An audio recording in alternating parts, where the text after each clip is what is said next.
I've just finished the book, The Rise to Communism, from Marx to Lenin. And what I found was shocking. And in this video, I'm going to explain the difference between socialism, communism, and capitalism. The big communist lie. I'm going to provide some indisputable proof based on history. And at the end, I'm going to explain how you and your family could essentially escape the rat race or the poverty trap. So first, what's the difference between socialism, communism, and capitalism? Well, socialism is where the workers own the production of the products and services that a business produces.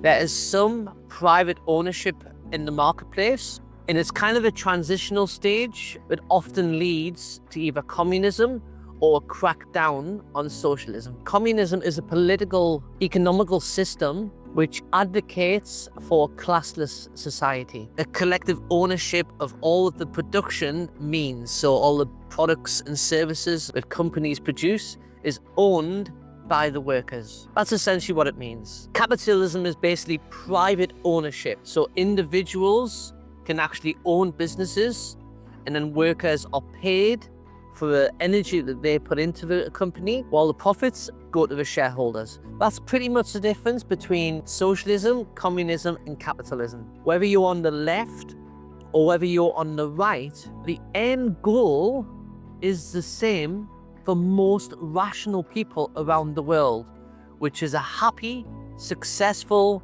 life where you spend your time doing the things that you love to do, and you are surrounded by your loved ones. That's pretty much what most people call a good life. So most rational people, doesn't matter where your political views lie, that's what most rational people want. Now, the difference between socialist and a capitalist is they have two independent strategies on how to achieve that same end goal. So what is the big lie that socialists and communists don't seem to understand? Let's look at how socialists and communists think. They believe that there shouldn't be billionaires and millionaires, because what happens is it creates a class society: the rich, the middle class, and the poor. But this is what they don't tell you, is you've swapped 10,000 bosses, all of the CEOs in the country, for one boss. You've swapped all of these millionaires. Some might be arseholes, some might not be arseholes. And what you've done is you've actually given the power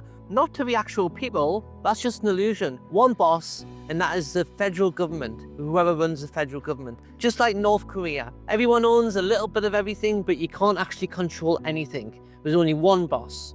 So it's very hypocritical to be a communist, thinking it's going to make your life better, when in reality, it's actually putting one person in charge of everything, and that is a trillionaire, whoever's running the government. And you know what? Yeah, like some fucking arsehole CEOs around. Might be a lot of evil CEOs, but I have to tell you what, I prefer a selection of 10,000 or a million CEOs who I can actually work for, rather than being in a communist society where there's one trillionaire making the rules for everyone. Because if that one trillionaire is not moral or ethical in every way, not saying anything, but maybe Kim Jong-un, someone like that, then look what happens.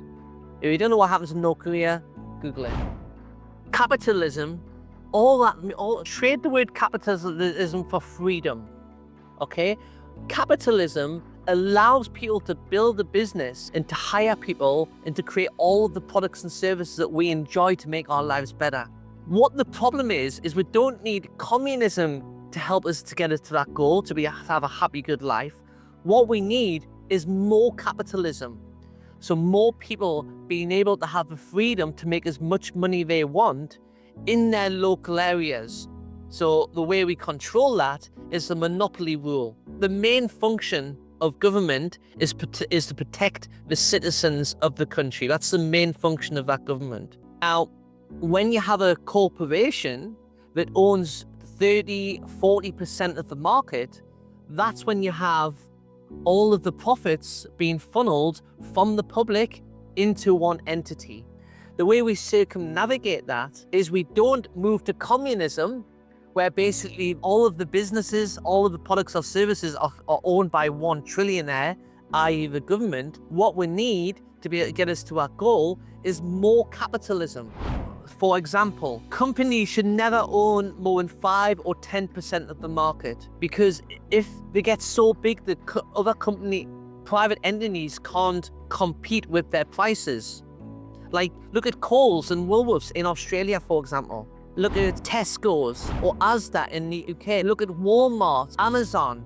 Be allowed to have so much market share. If it was up to me, I would say they can now actually own up to 10% market share. We need more capitalism so more people can actually own businesses serving their local communities, so they actually have the freedom to make money. Because money is just options and freedom. That's all money is. So that's the best way for a country to move out of poverty, is to actually have more capitalism, more people owning businesses in their regional and local areas. Not communism, where you have one trillionaire dictating to the entire country on what they can and can't do. That is not a good situation. Go to AI or Google this yourself. Look over the last 100 years of all the countries who have actually tried communism. There's never been a success story in history of communism pulling more people out of poverty than what capitalism has done. Here's an example of countries that have tried communism over the last 100 years. There are an astonishing amount of examples where communism has never ever successful. I mean, looking at North Korea at the moment, So here's some examples. Mongolia, Spain, Vietnam, China, Grenada, Yemen, Benin, the Democratic Republic of the Congo, Afghanistan, Somalia, Ethiopia, Yugoslavia, Germany, Bulgaria, Romania, USSR, Venezuela, Korea. No country has ever successfully applied communism because of the very nature of human beings. Power corrupts, and absolute power corrupts absolutely. I like Elon Musk's example when he said that when he talked about from 1949 to 1990, when there was East Germany and West Germany. So East Germany was communist, and West Germany, there was a reason why they had to build a wall around East Germany, and everybody was trying to get out. Nobody was trying to get into East Germany. That's a really clear example of the difference between one exactly same group of people prior to 1949. One was given communism and the other one was given capitalism. Another example, look at North Korea and South Korea. Just do a tiny little bit of research to understand the difference between the quality of lives in North Korea against the quality of lives in people in South Korea. In fact, I'll give you a little stat. The GDP, the gross domestic product, in South Korea is 100 times more than what it is in North Korea. That means the gross domestic product, that's basically the velocity of money. How much money moves through society is 100 times more in South Korea and North Korea. And remember, money or wealth only provides you two things: options and freedom. So every attempt in history, and there's been hundreds and hundreds of attempts of communism, has failed. Not one has been successful, where the actual quality of the lives of the people in that country has been better than capitalism. Now, I know capitalism isn't perfect, and I also don't believe that people should own so much market share.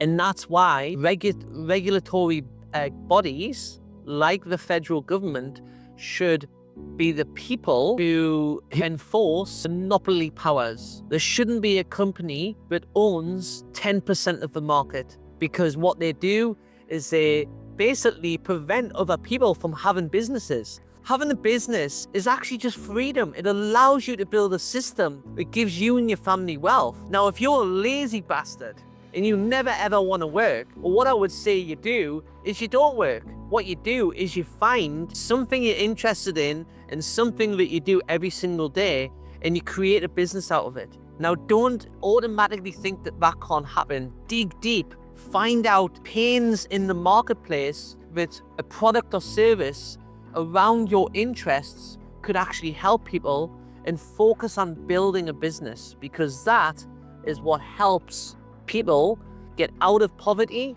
and into having the best life that they possibly can. If you're not sure what sort of business you want, over the last 16 years and owning 9 businesses, one of the best business models, I believe, is software as a service. And I believe that anyone can actually help their local community, other service-based businesses, and make a 5-figure-a-month income, so you can essentially sack your boss. If you want to learn more, click on the link below. I hope this video was helpful. See you next time.